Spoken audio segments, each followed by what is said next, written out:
శ్రీకృష్ణ పరమాత్ముని యొక్క ధూత, వ్యాస మహర్షి చేతి వ్రాత, అహంకారం యొక్క కోత, భవసాగరం యొక్క ఈత, దివ్య సాగరములకు ధాత, రాగద్వేషములకు మూత, అసుర గుణములకు వాత, శ్రీమద్ భగవద్గీత. సంతృప్తి సంతోషాలతో నిండిన జీవితం గడపాలంటే చదవాల్సిన ఏకైక మహద్గ్రంథం శ్రీమద్ భగవద్గీత.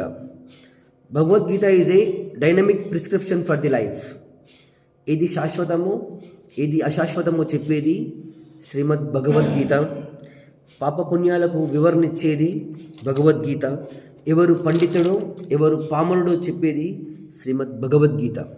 మన లోపల కర్తృత్వం, మిత్రుత్వం, నేతృత్వం, ధాతృత్వం, భ్రాతృత్వం, సౌభ్రాతృత్వంతో పాటు ఆశ, ఆకాంక్ష, ఆశయం, ఆదర్శం, అభిలాష నెరవేరాలంటే చదవాల్సిన ఏకైక మహద్గ్రంథం శ్రీమద్ భగవద్గీత.